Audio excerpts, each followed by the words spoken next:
Good morning.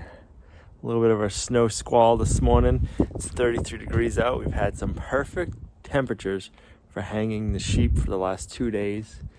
And now it's time to get it down and get it all cut up and get it into delicious cuts of meat for us to eat. Let's lower it down and get it inside.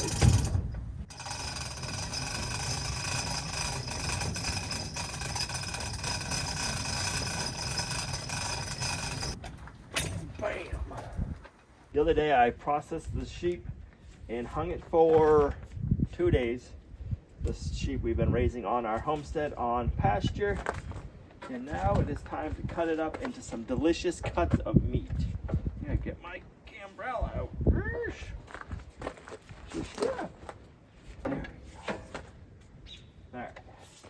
Let's get it in the house and get it processed.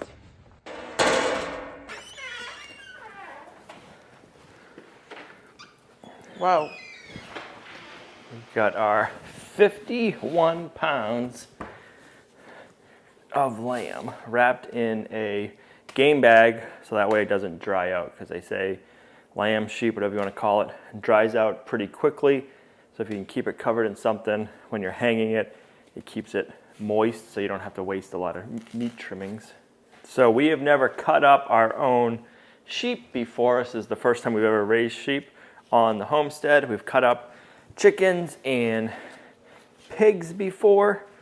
So sheep will be, this will be a first for sheep, but it should be pretty easy. The book we're going to be using for a guide is Butchering Poultry, Rabbit, Lamb, Goat, and Pork by Adam Danforth. I'll have it linked in the video description. We've used this book a ton for butchering. It's got really good photos, and then it goes in depth and tells you about cutting, where to cut. So it breaks it up all into the different primals, and then like this big picture shows all the primals, and then it shows you what little cuts you get out of each primal. And then later on in the chapter it goes into more depth of how to break up those cuts.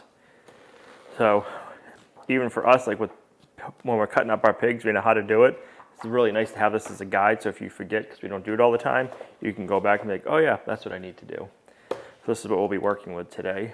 So this is what we designed the harvest house for, is that way we could put a pig, a sheep, whatever, right here on this island and cut it up easily. We need to get this piece of meat cut up into its primals, and then we can work from it there. So we need to break this down a little bit further.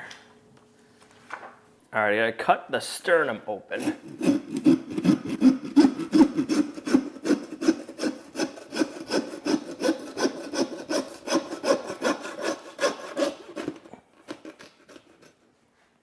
So one different thing on the sheep versus a pig I would have split the carcass in half, right down the vertebrae. And on a sheep, you do the primals different. So I had to stop myself the other day when I was outside getting it all prepped and ready, not to slice it in half.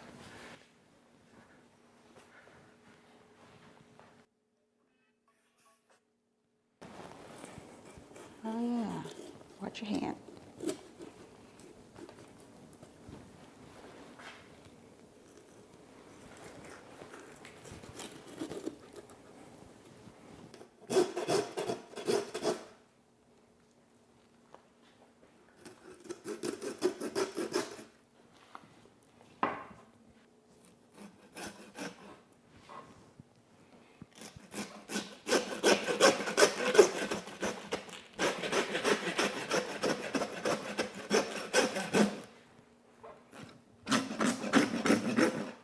Here. I went off track a little bit. Okay, so I went.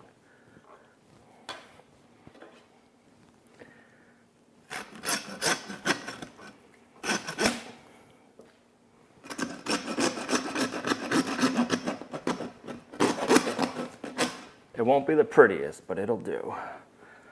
Taking off some of the silver skin, we don't want that on there while we're going to cook it.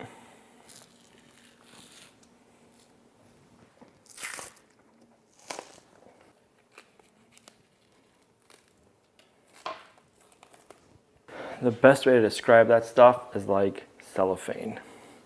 And you don't want to leave that on your food.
If I wasn't worried about dropping it and the dogs trying to catch it, I would just put it over the side of the island and like snap it, because these are all on joint, so it should just pop off. But it's just as easy to grab the saw and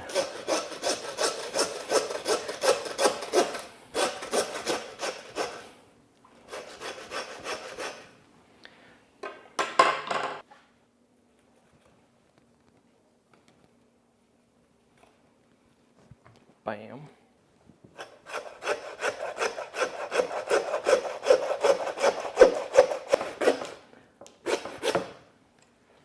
Now we have our main primals. We got to figure out how much further we want to cut each one of these down. Bam.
Right here we have our tenderloin, and then we have our main loin right here.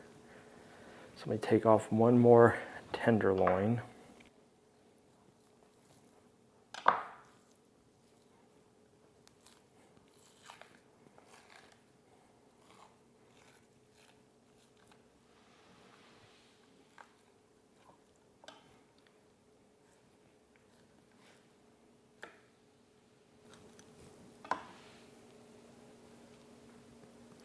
Now, this being a 1-year-old grass-fed sheep or lamb, it's definitely on the smaller side, but this is going to be some nice, tender, delicious meat.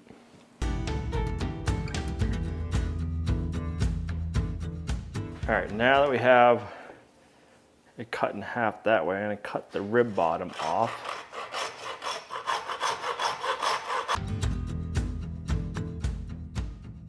Leave one of these a roast, which is this one, and then this side we're going to cut up into rib chops.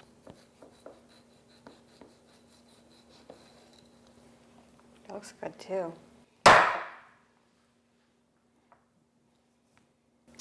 Those are some nice looking chops. I'm excited for those.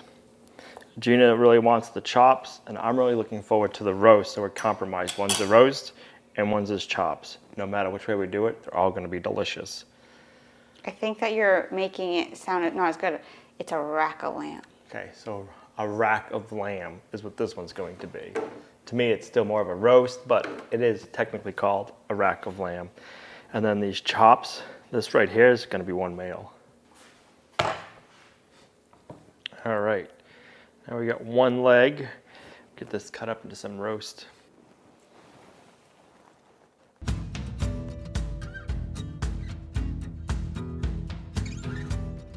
This is another one that can get cut up either for burger or stew meat. I'd rather have stew myself. Or like if I did like, I can cut up real small and make like a stir fry.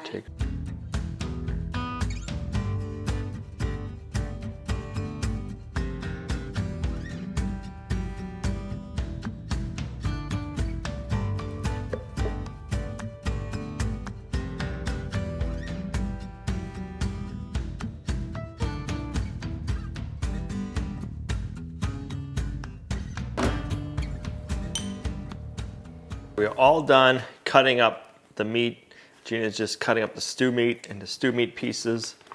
And then we have our other pieces here, and we have a tote full of meat that we gotta grind. So let's get this stuff in the freezer bags. We're gonna shrink wrap all of this. So we got our rack of lambs. We like using the vacuum bags because it's easier to defrost in these. And then we're gonna do both tenderloins together, you said? Yeah, because they're gonna be so good, we're gonna want to keep eating it. And then And we can use the leftovers. one of these per package? Yeah. I think some people get fancy and tie them together maybe with that one, but we're just gonna do it like this. We want to be able to get as many meals as we can out of each one. A lot of this could be ground, but we like stew meat. So I'm trying to get what I can for stew meat out, like good stew meat, and then the rest we can grind up. And I am excited to have a true shepherd's pie made out of lamb, because we always call it shepherd's pie, but we're always corrected that it's not shepherd's pie because it's made out of pork. Do you want to cut that one and make 2 bags out of it? I don't know if we might need a long one, Okay. because we're gonna put all of our chops in there.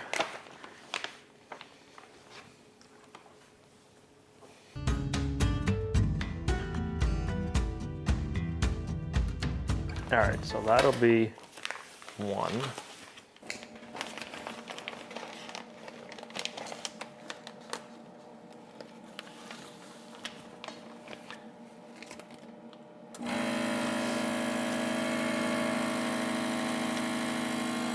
Was this one a roast?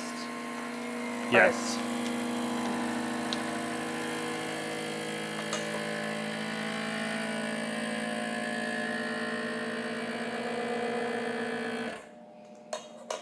Maybe this was not one of a roast.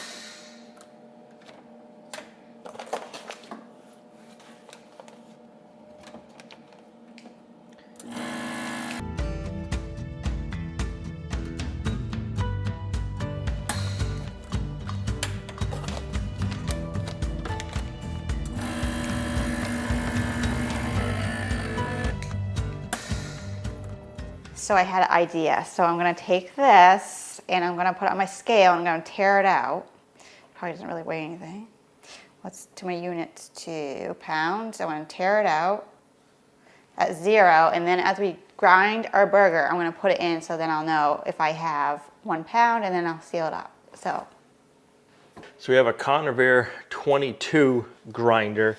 We're gonna do 2 grinds. We get our coarse plate in, grind it once, and we'll put our fine plate in.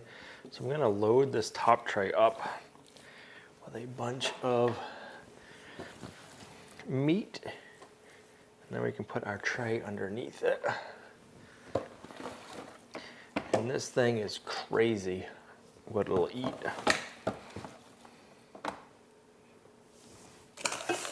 All right, here we go. It's gonna go fast.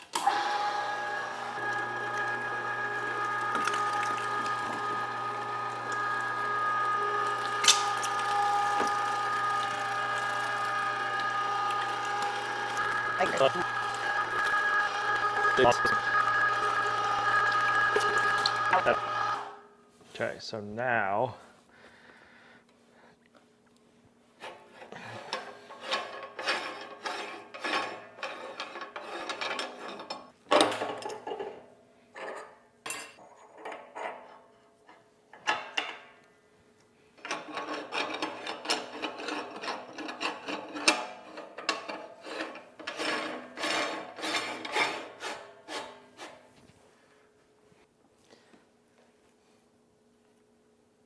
I was thinking about trying just do my fine grind right from the beginning because this stuff is very tender.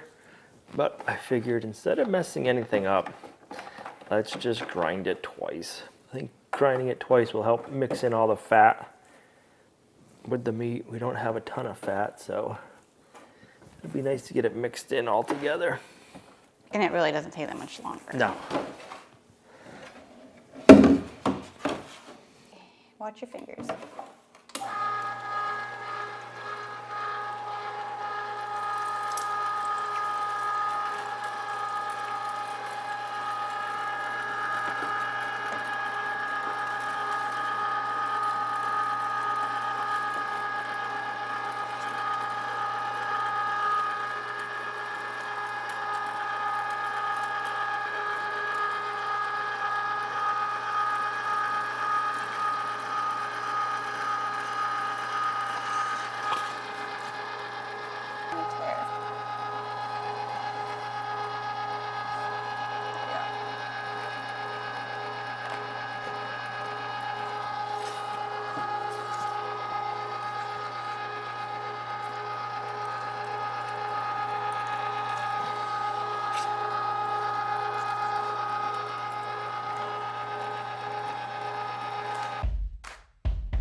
So we ended up getting 8.5 pounds of ground lamb.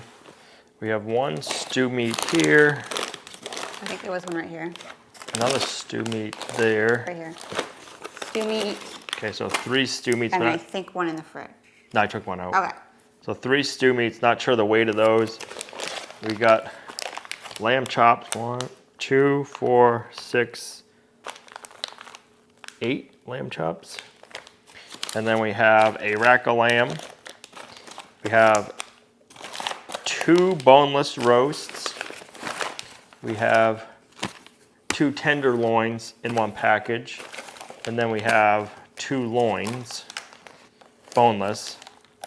And then we have a nice big bone-in roast. So I'm not sure the weight of everything. We haven't weighed it all, but I think that's a good amount. Yeah, I was surprised about how much burger. Like I said, Yep. I had done a lot to try to get as much stew meat as I did. Not getting super picky, but I'm happy that we did the stew meat. I'm really excited to try the tenderloins and the chops, and I'm hoping the burger tastes really good too. Like you said, a nice shepherd's pie, a real one. Yep. So that'll be fun.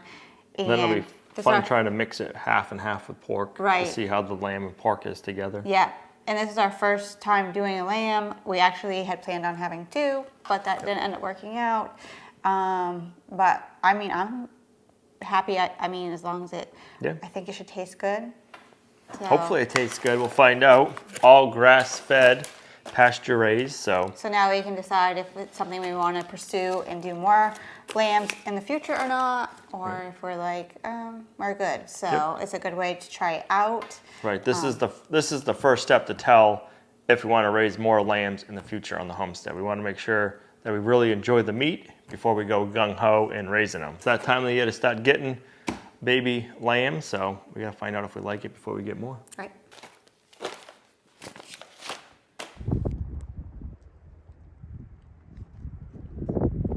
Good morning. It is a nice chilly 28 degrees out this morning. Windy, a little bit of snow overnight. Boy, how weather has changed. We had a little bit of springtime tease there, and now we're back into the cold wind weather, which this is the typical weather for this time of the year. We've been working with a functional medicine doctor lately. Gotta take a ride down to see him today and do some blood work. The worst part about that is I've had to fast since last night, which isn't a big deal, but I haven't had a chance to have my morning cup of coffee yet. I got it with me right there. So after I get my blood work done, I'm gonna be drinking on my Lumnah Acres coffee because I get up at 3:30 in the morning and it is now 8. So it's been a long morning without coffee.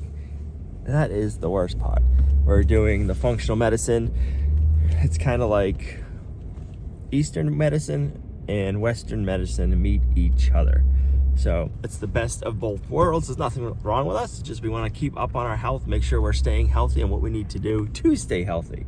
So I'm just gonna have some blood work done this morning and to get all that stuff checked over. That was painless. Now I can have my coffee. I can feel like a human. Gotta love coffee. Head back to the homestead and then we can get back to working on the fencing for the pasture. We need to get this pasture fence up so that way we can get all the animals down to the barn. That is going to be awesome. So we're gonna take our gate from this post to that post that we already did a diagonal on. And then this gate is also gonna go from that post over to the barn. So when we want the cows to be able to go to the barn, we'll have it gated there. And then we wanna just keep them in the lower pasture, we'll have the gate run over here. So I need to brace this one up down this hill, and I gotta figure out, thinking the best way to do it is gonna be shorter. Because if I go too far, that might get messed up. And that might not be long enough. Yeah, it won't be long enough. So I guess it could come like right here.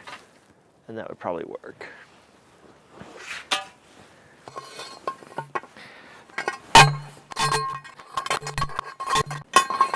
All right, we'll drive that in a little further once we get our wedge lock on.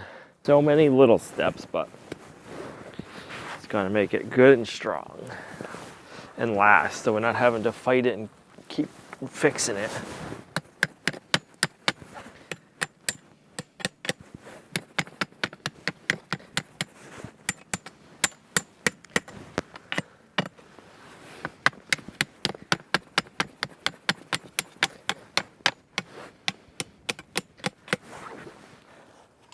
How do you like those things? I wish they were, I like them. I wish they were steel because I would weld them, tack them together. This piece right here I would weld on. Good job. We needed a root picker-upper.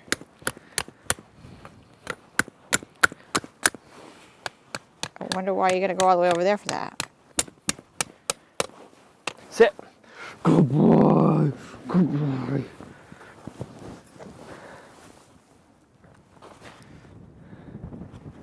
So this one goes up. And the only thing that holds that in is the tension.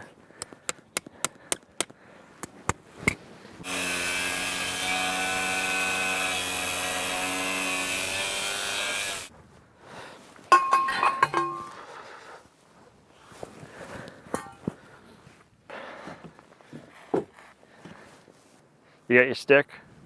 He does? I get it? Yeah. I think we're gonna have a big pile. Perfect. Less we gotta pick up. All right. So how's that? That looks good. That looks good. Okay.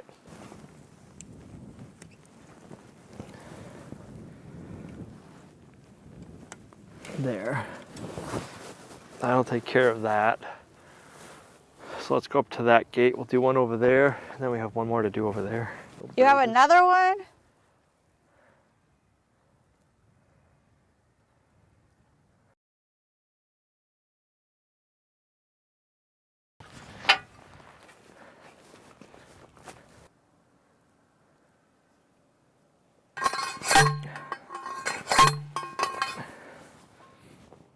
All right.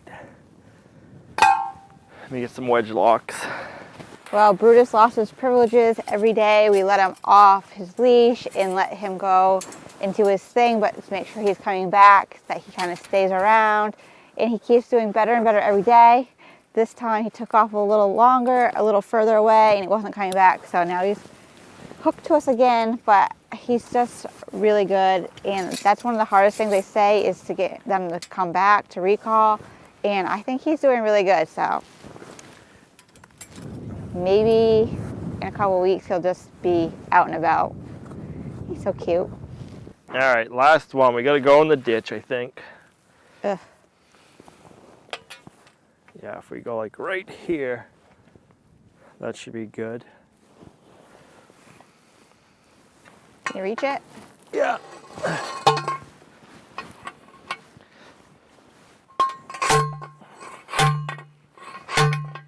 Rock.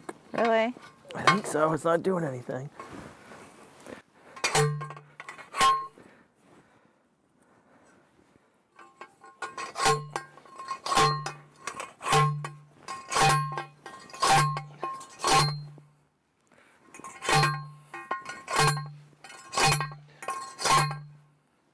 No? I don't think so. Well, you're bending the top of the T-post. Right.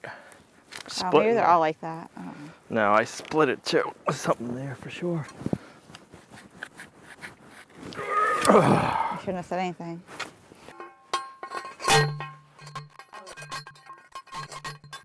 Now I just don't know if the T-post is long enough. I know, that's what I was just thinking. All right, that is the last one for this pasture. That feels good. And of course, the last one is always a fight, but we got it. I'm gonna make a trench to put our wire to run across from pole to pole. Now it's going to become a big trench.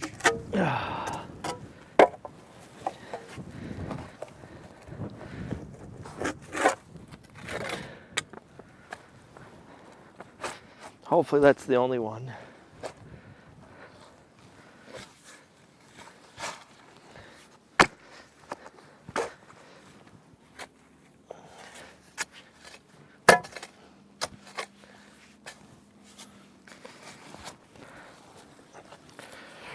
Sheesh. Big one? Good size one. Why do you keep putting those ones right there? I don't know. Don't fill in my hole.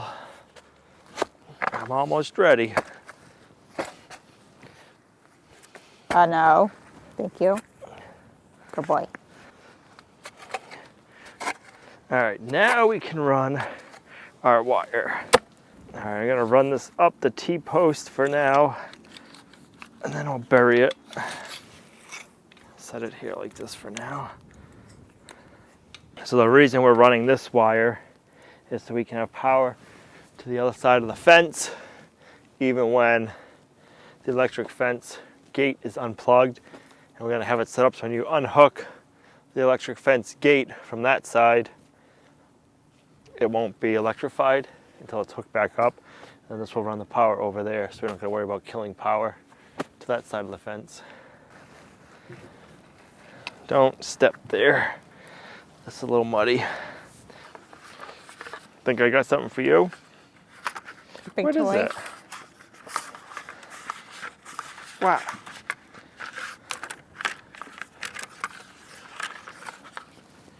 I don't got nothing for you. This ain't for you.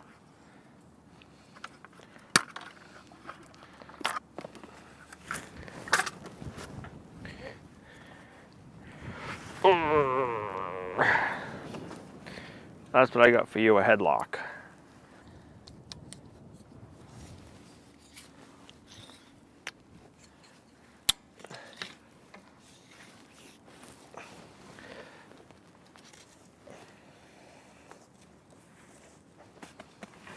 You're such a good helper. Get it. Good job, Brutus. I almost called you Brutus. Good job, Brutus. You get a prize? Gotta move your rocks for you.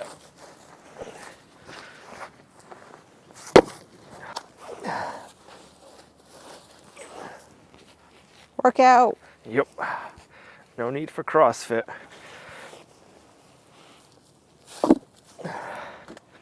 There we go.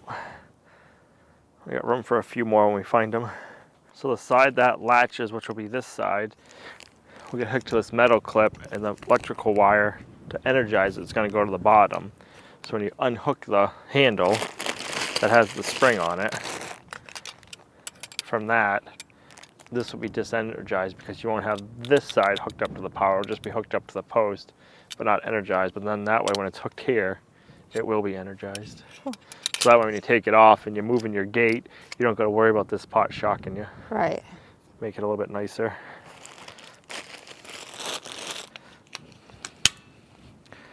This way.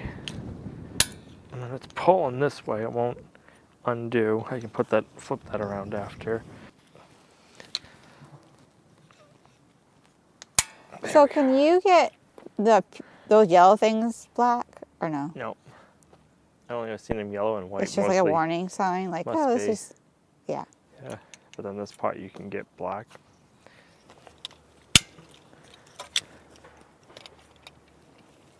Come on, there we go.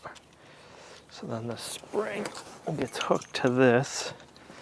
These are really cool. And in here, so this isn't energized until it's hooked to that side. And then like this, and then these will stretch from 1 foot to 16 feet. Wow. So we might have to get another spring to go this distance, which I do have some more ordered, they're just not here yet. So we're not gonna bother stretching them yet. Oh, they're set up. And then You this could, one. if you let go, it'll ding, shoot Yes. your way across the field.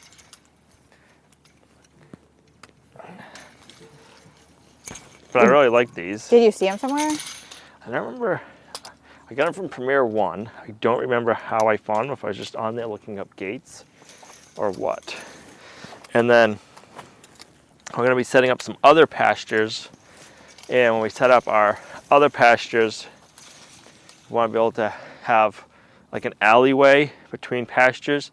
And I want to have our gateways across from each other. So say they're across from each other. We have a gate here and we have them across from each other from over there. When we want to switch the cows from this pasture to that pasture, we can just take these ones, go to that T-post, take those ones, go to that T-post, and then we'll have an alleyway to run them to the next pasture, and then we can just shut the gate. Yeah. So it'll be easier to move them from pasture to pasture. And then where these stretch so far, it will work out really slick. Let me see if this will stretch this far. It's really good too because we have so many rocks, sometimes we can't be as specific. 1, 2, 3, 4. Don't let go because I don't want to get hung in the face. 7, 8. No, I won't go further than that. So we gotta get another spring for here. So I'll just connect 2 springs together. They're already ordered. So that'll work. Just have to hook up all of our wires for this gate once we get the fence wires going. But this is where we got to end the video. Thanks for coming along on our homesteading journey. You guys are a huge blessing to us in our homestead. We'll see you right back here in the next video. Bye. Bye. Say see you later. Thanks for watching. Thanks for watching.